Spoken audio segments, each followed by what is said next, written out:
وبركاته. الحمد لله رب العالمين والصلاة والسلام على رسوله الكريم وعلى آله وصحبه أجمعين.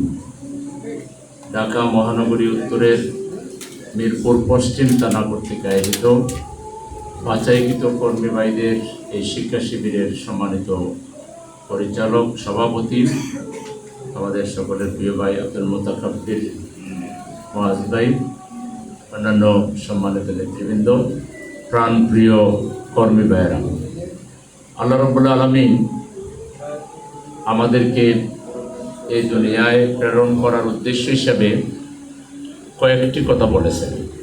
এক জায়গায় বলেছেন ইন্নী জাইলুন ফিল আরদি খলিফা, আমাদেরকে তার রিপ্রেজেন্টেটিভ হিসেবে পাঠিয়েছে। আবার বলেছেন ওমা খালাকতুল জিন্না ওয়াল ইনসা ইল্লা লিয়াবুদুন ওমা উমিরু ইল্লা লিয়াবুদুল্লাহ মুখলিসিনা লাহুদ্দীন হুনাফা ওয়া ইউকিমুস সালাতা ওয়া ইউতুজ যাকাতা ওয়া যালিকা দীনুল কাইয়্যিম। এখানে আল্লাহর ইবাদত এবং দাসত্বের কথা বলেছে। আর আল্লাহ তাআলা সূরা তাওবার 111 নম্বর আয়াতে বলছেন ইন্নাল্লাহা আশতারা মিনাল মুমিনিনা আনফুসাহুম ওয়া আমওয়ালাহুম বিআন্না লাহুমুল জান্নাহ ইউকাতিলুনা ফি সাবিলিল্লাহি ফায়াকতুলুনা ওয়া ইউকতালুন। আল্লাহ যারা ঈমান এনেছে তাদের সাথে একটা চুক্তি করেছেন। চুক্তিটা হলো আল্লাহ তাআলা আমাদের মাল এবং জান কিনে নিয়েছেন বেহেশতের বিনিময়ে, এবং আমাদেরকে একটা মাত্র অ্যাসাইনমেন্ট দিয়েছেন, দায়িত্ব দিয়েছেন, সেটি হলো ইউকাতিলুনা ফি সাবিলিল্লাহি ফায়াকতুলুনা ওয়া ইউকতালুন। আমরা আল্লাহর পথে সংগ্রাম করব। এই সংগ্রাম করতে গিয়ে আমাদের সামনে নানা পরীক্ষা আসবে, চ্যালেঞ্জ আসবে। সেই চ্যালেঞ্জের সময় আমরা টিকে থাকব। আমরা নিজেরা আল্লাহর পথে ত্যাগ স্বীকার করব। আল্লাহর দ্বীনের প্রয়োজনে দুশমনকে যদি মোকাবেলা করা লাগে সেক্ষেত্রেও আমরা আপসহীন থেকে মোকাবেলা করব। এই যে চুক্তি আল্লাহ তাআলা করেছেন, সেই চুক্তি অনুযায়ী এখন আমাদের যে জান এবং মাল, আমাদের যে জীবন এবং সম্পদ, এটা আল্লাহরে দেয়া, আবার আল্লাহ কিনে নিয়েছেন বেহেশতের বিনিময়ে। আর খলিফা হিসাবে আমাদেরকে একটা অ্যাসাইনমেন্ট দিয়েছেন, সেটি হলো আমরা আল্লাহর পথে সংগ্রাম করব। তাহলে আমাদের প্রত্যয় একটাই, আমাদের কমিটমেন্ট একটাই, আমাদের ডিউটি একটাই, সেটা হলো আমরা আল্লাহর পথে চলব। আমরা আল্লাহর গোলাম, আল্লাহর বান্দা, আল্লাহর খলিফা, আল্লাহর প্রতিনিধি। আমাদের ডিউটি এই দুনিয়াতে একটাই, সেটা হলো দ্বীনের হককে বিজয়ী করার জন্য চূড়ান্ত সংগ্রাম করা। তো এই কাজটি করার জন্য অতীতেও যারা করেছেন, আল্লাহ রসুলের সাথে যারা চলেছেন, যারা এই ওয়াদাবদ্ধ হয়েছেন যে আমরা দ্বীন কায়েমে আপনার সাথে থাকব, তারা আল্লাহর রসুলের কাছে বায়াত নিয়েছে। এই ব্যাপারে রসুলের কাছে অঙ্গীকার তারা নিয়েছে। আল্লাহ রসুলের পরেও এই অঙ্গীকারের ধারা চালু ছিল। আল্লাহ রসুলের কাছে যারা অঙ্গীকার নিয়েছিলেন তার মধ্যে একটা অন্যতম উল্লেখযোগ্য ঘটনা রইল হুদায়বিয়া সন্ধি। 6ষ্ঠ হিজরিতে আল্লাহ রসুল উমরা করতে তিনি মক্কা অভিমুখে রওনা দিয়েছিলেন। হুদায়বিয়া নামক জায়গায় কাফেররা তাকে বাধা দিল, এবং সেখানে আল্লাহ রসুলের সাথে তাদের একটা চুক্তি হলো। এটাকে হুদায়বিয়ার সন্ধি হিসাবে আমরা জানি। এর আগে যেটা ঘটেছিল যে আল্লাহ রসুল দূত হিসাবে ওসমান রাদিয়াল্লাহু আনহুকে মক্কায় পাঠিয়েছিলেন যে আমরা কোনো যুদ্ধের জন্য আসি নাই, আমরা এসেছি জাস্ট আল্লাহর ঘর তাওয়াফ করার জন্য, ইবাদত করার জন্য, অতএব তোমরা আমাদেরকে বাধা দিও না। কিন্তু খবর উঠে গেল যে ওসমানকে কাফেররা হত্যা করেছে। এই খবর শোনার পরে আল্লাহ রসুল সাহাবায়ে কেরামকে সাথে নিয়ে তাদের কাছ থেকে একটা বায়াত নিয়েছিলেন যে যদি ওসমানকে হত্যা করা হয়ে থাকে তাহলে ওসমান হত্যার বদলা না নিয়ে আমরা কেউ মদিনায় ফিরে যাব না। একে বলা হয় বায়াতের দোয়ান বা বায়াতের সাজান। গাছের নিচে এই শপথ হয়েছিল। এই শপথের উপরে আল্লাহ তাআলা এত খুশি হয়েছিলেন যে কোরআনের আয়াত নাজিল করে তিনি এই শপথ গ্রহণকারীদেরকে তিনি মর্যাদা দিয়েছেন। আল্লাহ বলেন লাকাদ রাদিয়াল্লাহু আনিল মুমিনিনা ইয ইউবাইউনাকা তাহতাশ শাজারা। আল্লাহ অবশ্যই তাদের উপরে খুশি হয়েছেন হে নবী, যারা গাছের নিচে আপনার হাতে হাত রেখে শপথ নিয়েছে। এটা আল্লাহর সন্তুষ্টি তিনি প্রকাশ করলেন। এরপরে 18 নম্বর আয়াতে, এটা হলো 18 নম্বর আয়াত। 10 নম্বর আয়াতে আল্লাহ তাআলা বললেন সূরা ফাতিহার 10 নম্বর আয়াতে, ইন্নাল্লাযীনা ইউবাইয়ুনাকা ইন্নামা ইউবাইয়ুনাল্লাহ ইয়াদুল্লাহি ফাওকা আইদিহিম। হে নবী, আপনার হাতে হাত রেখে যারা বায়াত দিয়েছে প্রকৃতপক্ষে তারা আপনার হাতে হাত রেখে বায়াত নেয়নি, তাদের হাতের উপরে রাব্বুল আলামিনের হাত ছিল। সুবহানাল্লাহ। তাইলে বায়াত রাসূলের হাতে নিলেই তো অনেক বড় ঘটনা। সাহাবায়ে কেরাম রাসূলের গোসলের পানি, অজুর পানি গায়ে মাখতেন, তার সাহচর্য পাওয়ার জন্য তারা উদ্গ্রীব থাকতেন, তাকে কাছে পেলে তারা জড়াইয়ে ধরতেন। সেই সাহাবীরা যেখানে রাসূলের হাতে হাত রেখে বায়াত নিয়েছেন, এটাই তো অনেক বড় ঘটনা ছিল। কিন্তু বায়াত এত মর্যাদাবান বিষয় যে আল্লাহ বলছেন না, এটা শুধু রাসূলের হাতেই হাত রাখা হয়নি, বায়াত যখন হচ্ছিল আমি রব্বুল আলামিনের কুদরতে হাত সেখানে ছিল। এটার মধ্যে দিয়ে অনেক বড় ঘটনা, সেটি হলো যে বায়াত যদি আল্লাহ তাআলা এই আয়াত দিয়ে এভাবে না বলতেন যে আমার হাতও সেখানে ছিল, তাহলে বর্তমান সময়ে এসে আমরা যারা বায়াত নিতাম আমরা প্রশ্ন তুলতাম যে সাহাবীরা তো বায়াত নিয়েছেন আল্লাহ রসুলের হাতে, আল্লাহ রসুল তো এখন নাই, তাহলে আমরা কার হাতে বায়াত নেব? আল্লাহ জানাই দিলেন বায়াত যখন নেওয়া হয় তখন স্বয়ং আল্লাহ উপস্থিত থাকেন এবং তার হাত সেখানে তিনি বাড়িয়ে দেন। সুতরাং এখনো যারা বায়াত দিবে আল্লাহ সেই কুদরতি হাতেই তারা বায়াত দেবে, আল্লাহর কাছেই তারা বায়াত দেবে। বায়াতের মর্যাদাটা এইভাবেই আল্লাহ তাআলা কোরআনে উল্লেখ করেছেন। তো আমরা যারা এখানে সমবেত হয়েছি, আমরা সবাই ইসলামকে আমাদের জীবন বিধান হিসেবে গ্রহণ করে আমরা সকলে এটা নিশ্চিত হয়েছি যে এই জীবন বিধানের জন্য সংগ্রাম করা আমাদের জন্য ফরজ। এই জীবন বিধানের বাইরে কোনো মানুষের তৈরি করা ইজম বা মতবাদের পিছনে কাজ করা কোনো মুসলমানের জন্য জায়েজ নাই, এবং এই বিধান কায়েম করার জন্য সর্বাত্মক প্রচেষ্টা চালাবার জন্য আল্লাহর পক্ষ থেকে নির্দেশ আছে।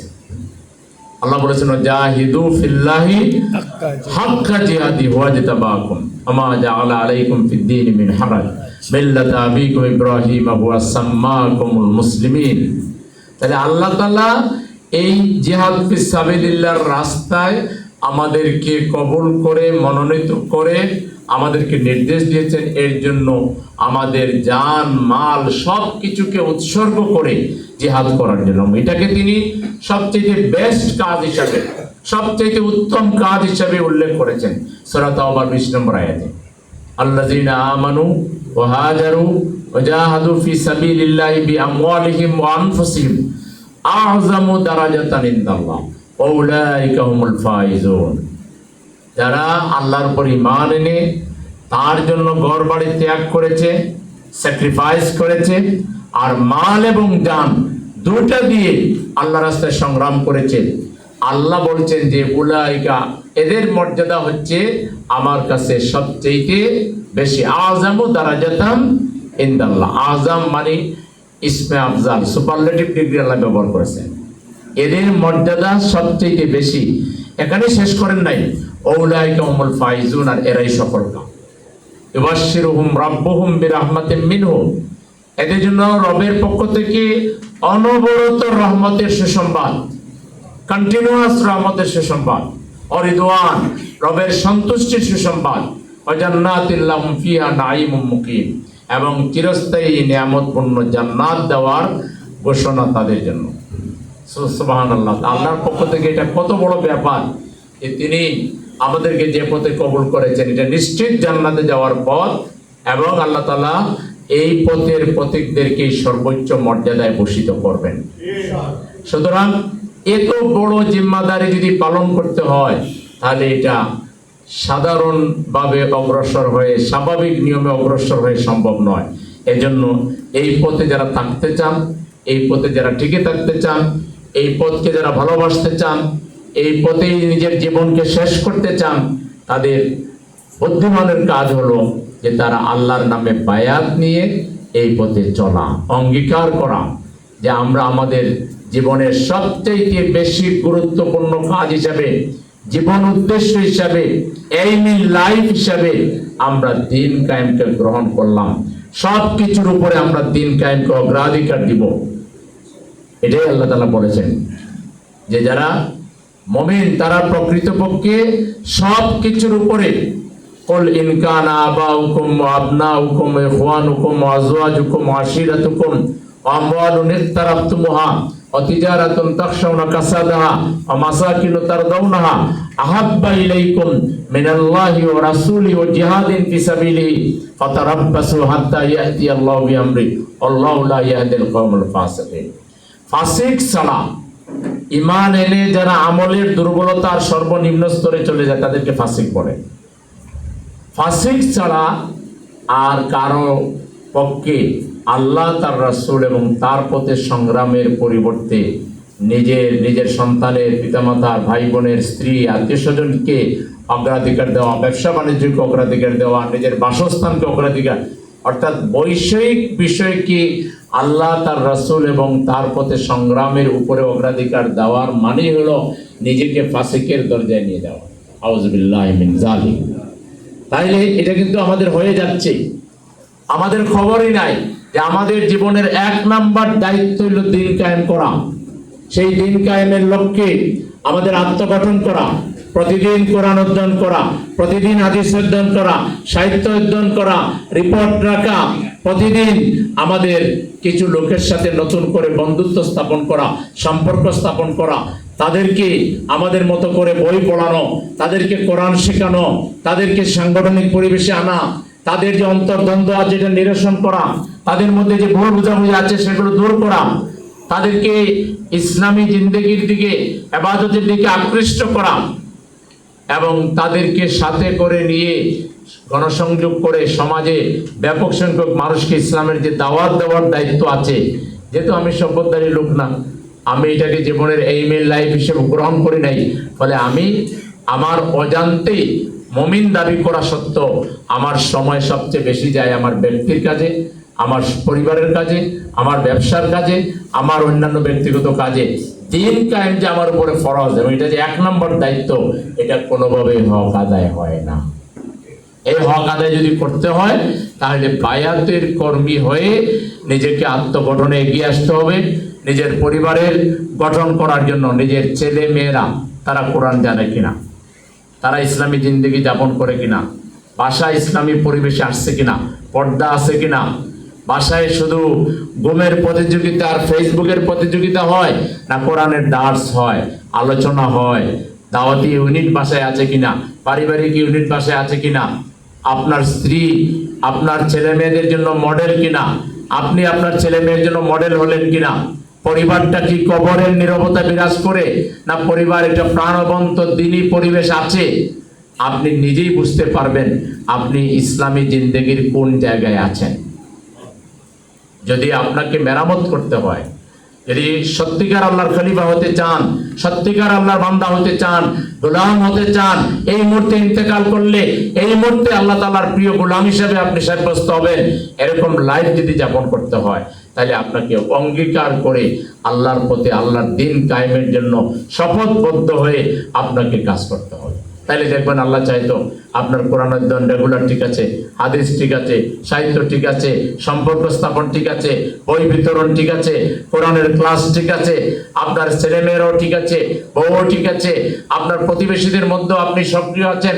আপনার লাইফটা হবে ডাইনামিক লাইফ, জীবন্ত লাইফ, আপনার লাইফটা হবে প্রাণবন্ত লাইফ।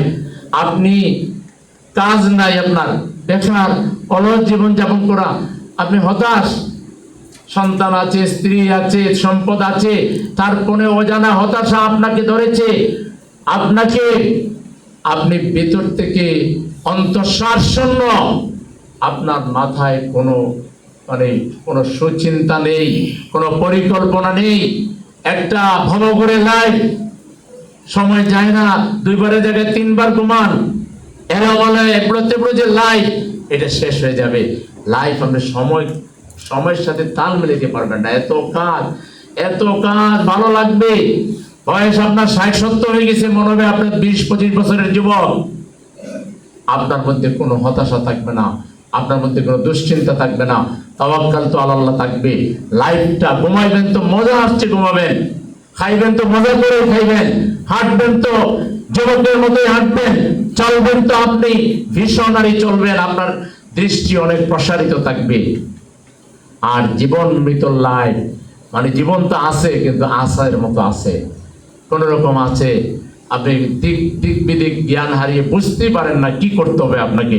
আর যারা পরিকল্পিত জীবন যাপন করে না, যাদের লাইফে ডিসিপ্লিন নাই, যাদের জীবনের ভিশন নাই, মিশন নাই, যারা আল্লাহর খলিফা হিসাবে জীবন যাপন করে না, মুজাহিদ হিসাবে জীবন যাপন করে না, আল্লাহর আনুগত্যশীল বান্দা হিসেবে জীবন যাপন করে না, যারা ইচ্ছা মতো সময়ের অপচয় করে, ইচ্ছা মতো অর্থের অপচয় করে, ইচ্ছা মতো গাল গল্প করে, ইচ্ছা মতো ঘুমিয়ে আলসেমি জীবন যাপন যারা করে, এই ধরনের লোকগুলো কত কষ্টের মধ্যে দুনিয়ায়ও থাকে, আর মৃত্যুর পর থেকে তো তাদের কষ্ট শুরু হবে। প্রত্যেকটা মিনিট সেকেন্ডের সময় হিসাব দিতে হবে।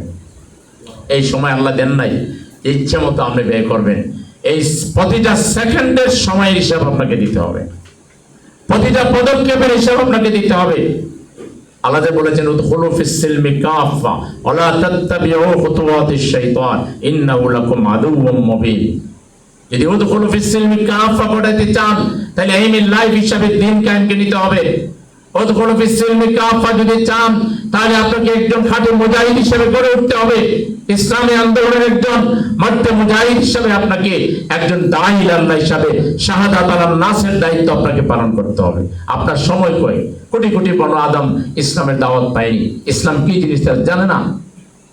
ইসলামকে তারা কতিপয় আনুষ্ঠানিক কার্যক্রমের মধ্যেই তারা জানে, নামাজ, রোজা, হজ, যাকাত এরকম কয়েকটি ইসলামের মৌলিক ইবাদতকেই তারা ইসলাম মনে করে। কিন্তু ইসলাম যে গোটা জীবন ব্যাপী, ব্যক্তির চিন্তা থেকে শুরু করে, তার ঘুমানো থেকে শুরু করে, খাওয়া থেকে শুরু করে, বাথরুমে যাওয়া থেকে শুরু করে, বের হওয়া থেকে শুরু করে, বিয়ে শাদী, আইন আদালত, ব্যবসা বাণিজ্য, চাকরি বাকরি, তার জীবনের পুরো ব্যবস্থাপনার যে ইসলামের সাথে জড়িত, এই ইসলাম তো মানুষ জানে না। এই ইসলামকে মানুষকে যদি জানাইতে হয়, আপনাকে শাহাদাত আলান নাসের দায়িত্ব পালন করতে হবে, দাঈ আল্লাহর দায়িত্ব পালন করতে হবে। আপনি যখন বায়াত নিয়ে ইসলামী আন্দোলনের পথে অগ্রসর হবেন, আপনার সময়, আপনি সময়ের সাথে দেখবেন তাল মিলাতে পারবেন না।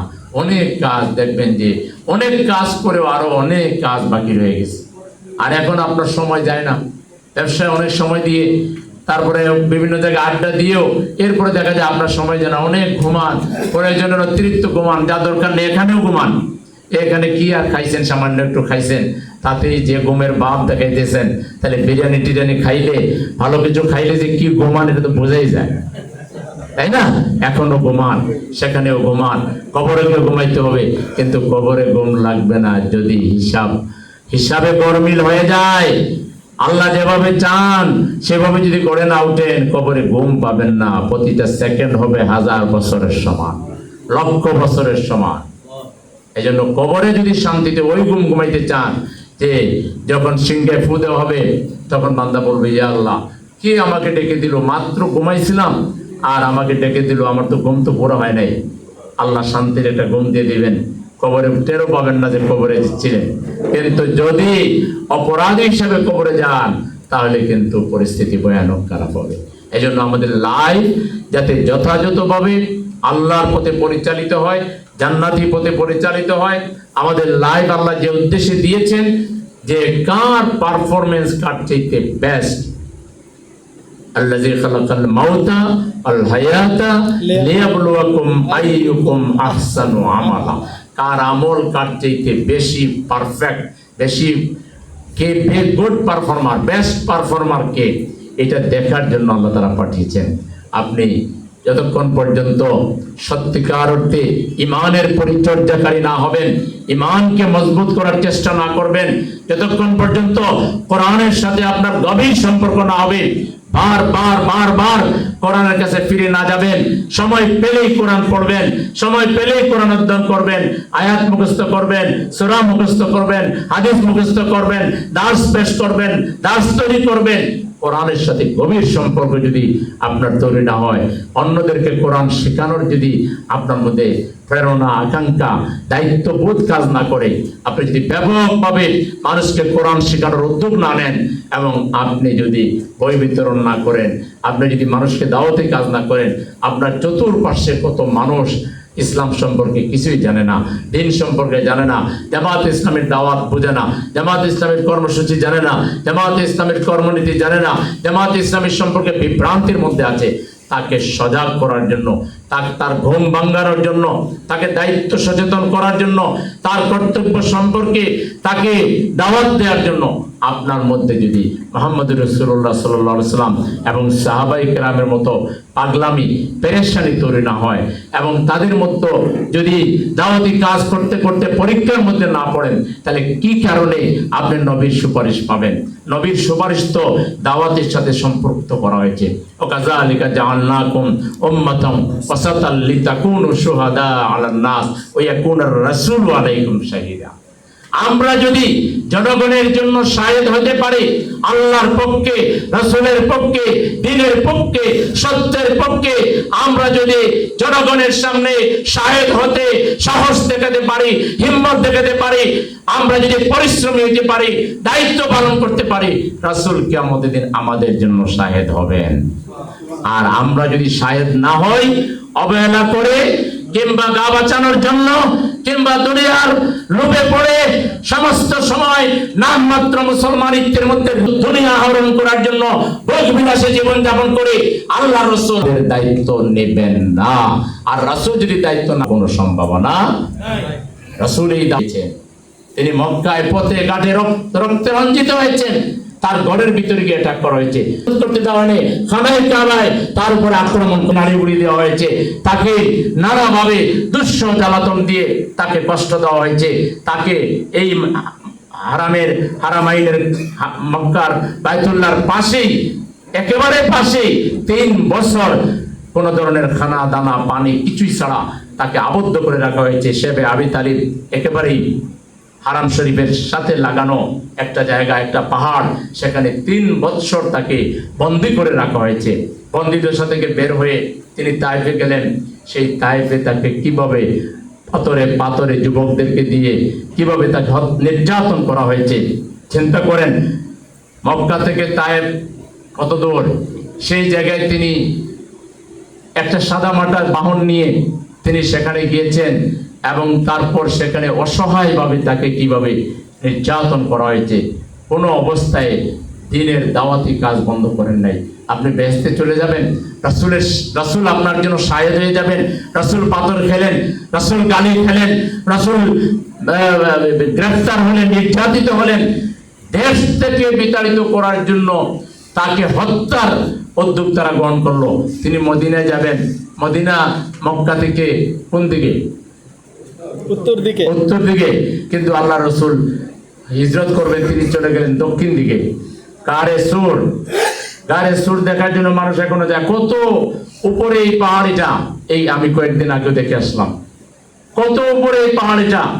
সেই পাহাড়ে তিনি উঠেছেন এবং সেখানে একটা গুহায় তিনি তার সঙ্গীকে নিয়ে আশ্রয় নিয়েছেন। কাফিররা এটাও চিনে ফেলছে, পথ ধরে ধরে পায়ের চিহ্ন ধরে ধরে তারা চলে গেছে। আল্লাহ রাসূলের সাহাবী আবু বকর রাদিয়াল্লাহু আনহু চিন্তায় পড়ে গিয়েছেন। আল্লাহ রাসূল বললেন, লা তাহজান ইন্নাল্লাহ মা'ানা, তুমি চিন্তা করো না, আল্লাহ আমাদের সাথে আছেন। ওরা কাছে গিয়েও তাকে আর পায় নাই, ধরতে পারে নাই, তারপর ফিরে এসেছে, আল্লাহ তাআলা তাকে রক্ষা করেছেন। এইভাবে কত কষ্ট করে আল্লাহ রাসূল দ্বীনের দাওয়াতে কাজ করেছেন। সেই নবীর শাফায়াত যদি পেতে হয়, আজকে বাংলাদেশে তো ভাই সে কষ্টের কোনো যুগ নাই, আজকে তো সেরকম কোনো থ্রেট নাই, আজকে তো কেউ আপনাকে কোনো কিছু বলছে না। কেন? আপনার আশপাশের প্রত্যেকটা ভাষায়, প্রত্যেকটা ফ্ল্যাটে, প্রত্যেকটা দোকানে, প্রত্যেকটা একটা মসজিদের যতটা মহল্লা পালা মহল্লা আছে, প্রত্যেকটা ঘরে ঘরে গিয়ে আপনি আরো 2-1 জনকে সাথে করে নিয়ে প্রত্যেকের ঘরে জামাতের পরিচিতি, জামাতের কর্মসূচি, জামাতের দাওয়াত তুলে ধরতে পারছেন না। কেন আপনার মধ্যে এই প্রেরণা আসে না যে প্রেরণা রাসূলের মধ্যে ছিল? আপনি যদি নবীর সত্যিকার উম্মত হয়ে থাকেন, নবীর যে চেতনা, নবীর যে চরিত্র, তার সাহাবীদের যে চরিত্র, একই চরিত্র আমাদের হতে হবে কিনা, কি বলেন? তাহলে কেন হচ্ছে না? আমরা কেন পারছি না? আপনারা কে আছেন এখানে যে প্রতিদিন দাওয়াতের জন্য নির্ধারিত অনির্ধারিত ভাবে সময় দেন, নির্ধারিত ভাবে দেন যে আমি এই 2 ঘন্টা এখন দাওয়াতি কাজ করব, এই 1 ঘন্টা দাওয়াতি কাজ করব, এবং ঘরে ঘরে যান, জামাতের পরিচিতির সাথে থাকে, সহযোগী ফরম সাথে থাকে, প্রতিদিন দাওয়াতি কাজ করেন। অনির্ধারিত বাসে আছেন, ট্রেনে আছেন, কিংবা আপনি রিক্সায় আছেন, তখন বা চলাফেরার সময় অনির্ধারিতভাবে দাওয়াতি কাজ করবেন, নির্ধারিত সময় ঠিক করে আপনি দাওয়াতি কাজে বের হবেন। এভাবে নির্ধারিত অনির্ধারিত প্রতিদিন দাওয়াতি কাজ করেন। বাছাইকৃত কর্মীদের মধ্যে কে কে একটু হাত তোলেন, তাহলে কতজন হইল? প্রতিদিন করেন কতজন হইল?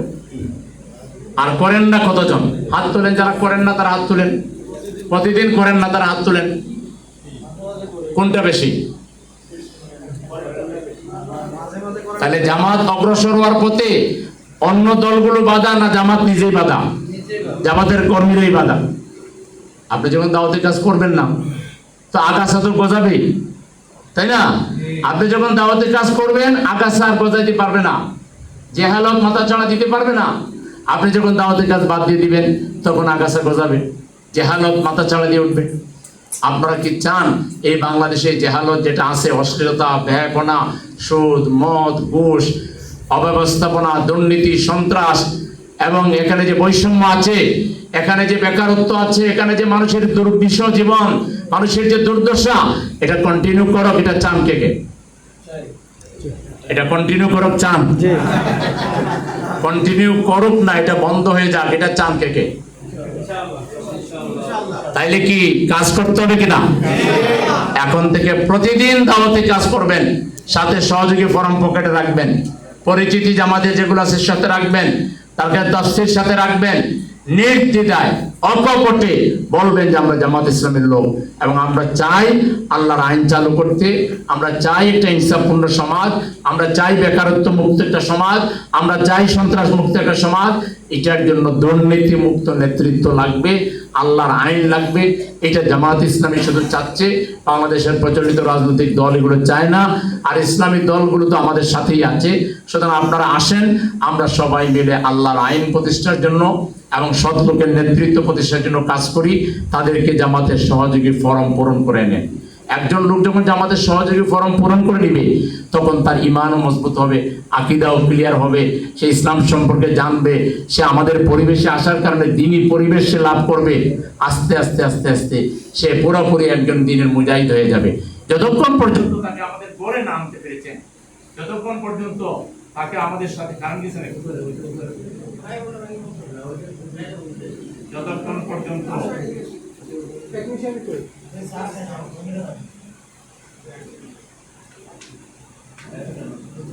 ওই বাইকটা দেন, এটা কিসে? হ্যাঁ, ব্যাটারি। ব্যাটারি